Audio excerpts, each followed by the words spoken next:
Hello viewers, good morning everybody. स्वागत है आप सबका हमारे YouTube channel Higher Maths for the Beginners में। हेलो स्टूडेंट, आज हम फिर अपने स्टैटिस्टिक्स एंड एनालिटिक्स सब्जेक्ट्स का सिलेबस देखते हैं। यूनिट 1, फिर यूनिट 2 और यूनिट 3 को ध्यान से देखो। आपको पढ़ना है standard deviation and variance in Microsoft Excel. आज हम देखेंगे कि एमएस एक्सेल का फॉर्मूला को यूज करके स्टैंडर्ड डेविएशन और वेरिएंस कैसे निकाला जाता है चुटकी में। सबसे पहले आप समझ लिए कि स्टैंडर्ड डेविएशन है क्या।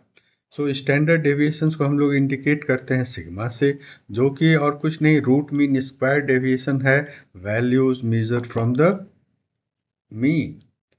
इसका क्या मतलब, मान लो कि डेटा सेट दिया हुआ है, एन डेटा वैल्यू है x1 x2 x3 xn, जिसका कि मीन हमने एज्यूम किया x बार। तो इसी चीज को हम लोग देखेंगे कैसे ये स्टैंडर्ड डिवीजन निकाला जाएगा। सबसे पहला काम है आपको x बार निकालना।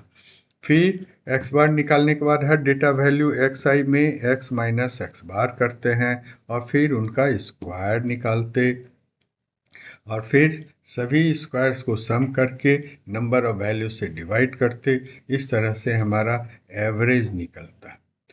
चलिए हम लोग इस चीज़ को देखते हैं एग्जाम्पल्स के द्वारा। सिंपल हमने 5 डेटा वैल्यू लिया, 4, 8, 6, 5, 3। सबसे पहला काम क्या है, फाइंड द मीन। मीन कैसे निकाला जाएगा, सभी डेटा वैल्यूज को आप ऐड कर दीजिए, नंबर ऑफ डेटा वैल्यू से डिवाइड कीजिए, you will get 5.2। Student you can check it. अब आपका काम है कि सभी डेटा वैल्यू 4, 8, 6, 5, 3 में आप 5.2 को माइनस करें और फिर उसका स्क्वायर करें। आप देखेंगे फर्स्ट में 4 माइनस 5.2 करेंगे तो आएगा विथ नेगेटिव साइन 1.2, जिनका कि स्क्वायर करने से हमें मिलता है 1.44। उसी तरह से second value, third value, fourth and fifth. तो आपका सबसे पहला काम क्या है, मीन निकालना। फिर हर एक वैल्यूज में 4, 8, 6, 5, 3 को 5.2 से माइनस कीजिए, फिर जो टर्म आया उसको स्क्वायर कीजिए। अब हम इन सभी स्क्वायर्स का एवरेज निकालते हैं। एवरेज कैसे निकाला जाएगा, सभी वैल्यूज को आप जोड़ते हैं और जोड़ने के बाद नंबर ऑफ वैल्यूज 5 से डिवाइड करते हैं, you get 2.96। You can check it. और अंतिम में ये जो 2.96 है उसका स्क्वायर रूट निकालिए, यही है वैल्यू आपका। बाय द वे इसे कहेंगे हम लोग population standard deviation, sample standard deviation. इस सैंपल स्टैंडर्ड डेविएशन में देखो क्या अंतर है, मीन तो आपका वही रहेगा जो अभी अभी आपने निकाला, स्क्वायर ऑफ द डिफरेंसेस भी आपका वही रहेगा जो आपने निकाला। अब यहाँ पर हम लोग 5 से ना डिवाइड करके 5 माइनस 1 से डिवाइड करते। इस तरह से आपका ये निकला। अब इसका जब आप स्क्वायर रूट निकालेंगे तो 2.5 हो रहा है। तो स्टूडेंट आपको याद रखना है कि सैंपल स्टैंडर्ड डेविएशन निकालने में नंबर ऑफ डेटा वैल्यू से एक कम को कंसिडर करते हैं। ओके, चलिए दोनों में डिफरेंस क्या है। पॉपुलेशन स्टैंडर्ड डेविएशंस में we consider all the data point, इसलिए ऑल द डेटा वैल्यूज से हम लोग नंबर ऑफ वैल्यूज से डिवाइड करेंगे। जबकि सैंपल स्टैंडर्ड डेविएशन में n-1 मतलब एक कम। वेरिएंस भी, वेरिएंस का मतलब क्या होता है, variance is the square of the standard deviation.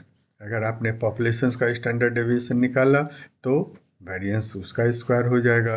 इसका मतलब है सैंपल वेरिएंस निकालना है तो पहले सैंपल स्टैंडर्ड डेविएशन निकालिए। तो हम लोग आज के क्लास का मेन काम है, मेन फोकस है कि एमएस एक्सेल के फॉर्मूला आपको कितना आसान कर देते हैं। ध्यान से देखिए, अभी जो हमने आपको एग्जांपल दिया बहुत सिंपल डेटा वैल्यू है, लेकिन कितना कैलकुलेशन इन्वॉल्व है।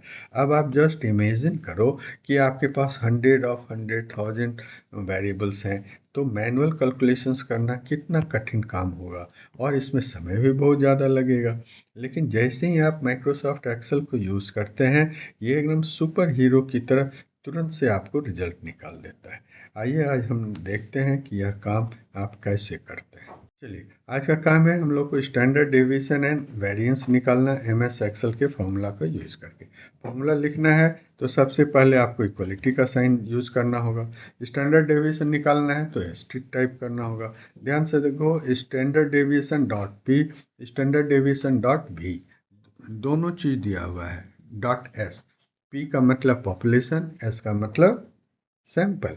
तो अगर हमने मान लो कि स्टैंडर्ड डेविएशन फॉर पॉपुलेशन लिखा, अब इसमें आपको डेटा सेट सेलेक्ट करना होगा।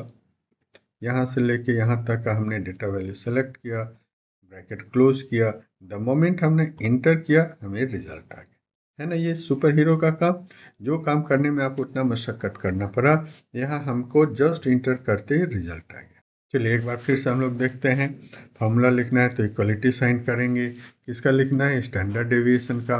स्टैंडर्ड डेविएशन में दो ऑप्शन है, dot P and dot S. तो हमने डॉट पी लिखा। फिर से यहाँ आने के बाद आपको डेटा सेट सेलेक्ट करना है। मान लिया हमने यहाँ से लेकर यहाँ तक कंप्लीट डेटा को सेलेक्ट किया, फिर इंटर किया। अब ध्यान से देखो, ये 50 डेटा को आपने सेलेक्ट किया, कैसे चुटकी बजाते हुए रिजल्ट आया। ऐसे देखा आपने 29.2। तो इट इज़ द मिरेकल, ये पावर है एमएस एक्सेल। चलिए सैंपल वाला भी फॉर्मूला यूज़ कर लें, इक्वल टू स्टैंडर्ड डेविएशन। अब यहाँ पर हम लोग अभी तक standard deviation dot P use किए थे, इस बार हम लोग डॉट एस यूज़ करते हैं। ओके, तो एस के लिए भी डॉट सैंपल आ गया। अब मान लिया कि सैंपल में हमने यहाँ से लेकर